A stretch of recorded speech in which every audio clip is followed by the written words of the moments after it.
Okay, so today we had the trolley high pressure hose go bad on our Washworld Razor. So originally I was told it was the center swivel, but upon looking at it more closely and actually running it, it was not the center swivel that was leaking. It was the actual hose.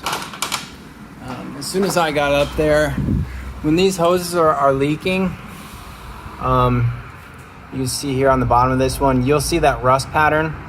That only happens when this hose is actually bad and they leak within the swivel end. This one here is pipe thread.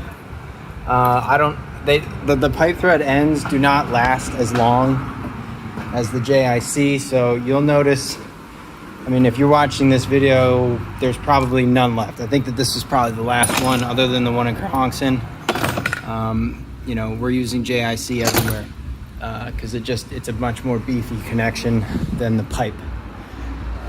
So the first thing you need to do this change out is split the machine in half if it is one of ours that has the onboard dryer.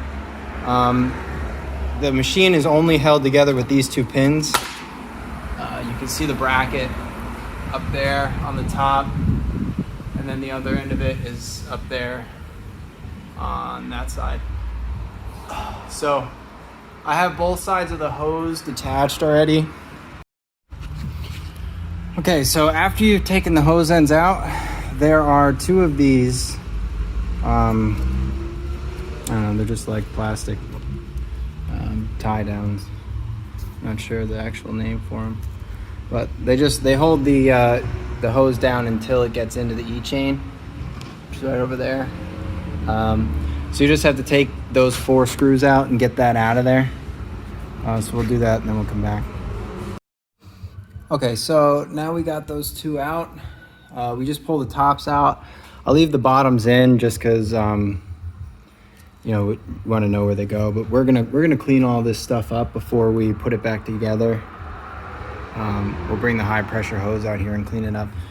But so what we want to do with all the E-chain hoses, no matter which one it is we want to get this hose end to that corner there, all right, the top left corner, the top, whatever, that top corner.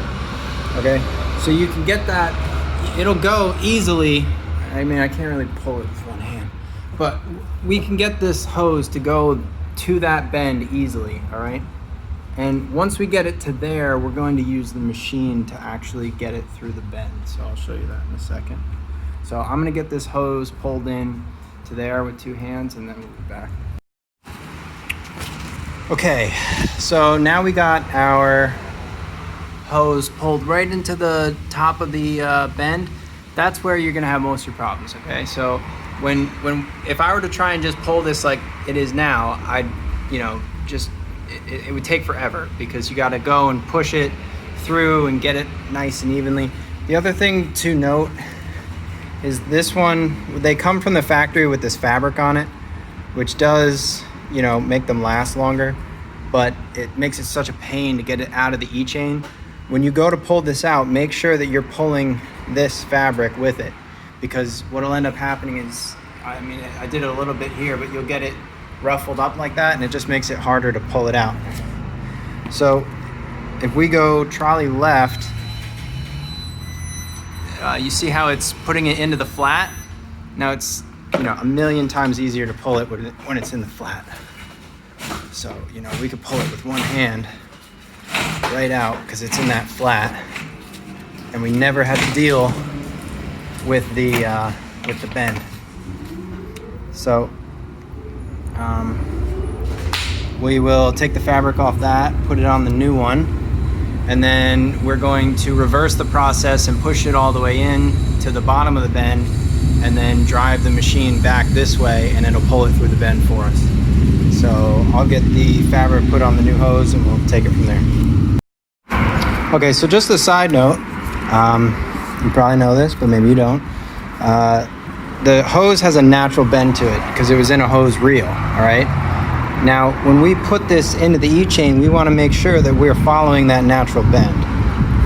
So if we look in the chain itself, you know, we want our hose to have its natural bend in the natural bend of the E-chain itself, and that way we're going to have as little chafing as possible on the hose itself. So the way that that's arced, that's how we're going to feed it in to the E-chain here, and that way we'll have as little resistance as possible.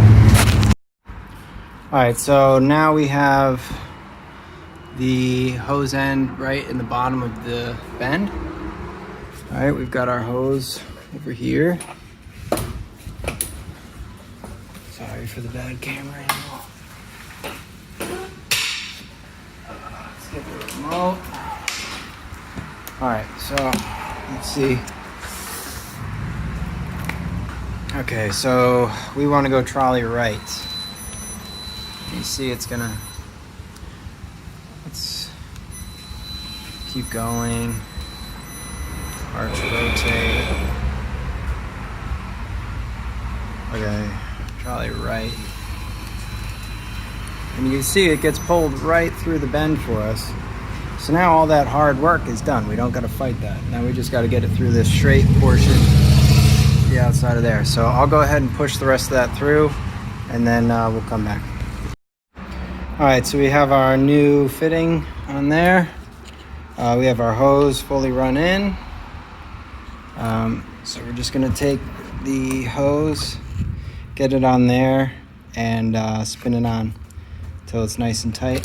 The one thing I just want to remind you guys of, if you don't already know, when you're tightening these JIC fittings, you're gonna have one wrench on this hex here and the other wrench here. You don't hold the fitting there and this one here, because you want the hose to stay in the orientation that you've put it in. You did all this work to get this hose in here the right way. You got to keep it that way by holding this hex and tightening there, and it won't spin the other fitting. You know, you just got to hold here and then tighten there, and you'll be all set. All right, so we got our hose mounted back down. We got the other fitting there and tight. Last step is to go back inside and override a low pressure soap that has air injected into it, so that we can see if we have any leaks. The reason that we do soap is because of the air. Air can leak through holes that water can't.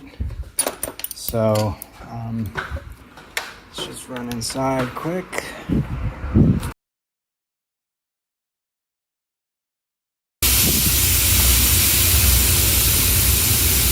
We got no leaks there, and no leaks there. So we'll purge this soap out with some spot free, and then we'll just put we'll drive the machine back into the dryer section so we can get those mounting brackets, those two mounting pins back in. Then we're all set.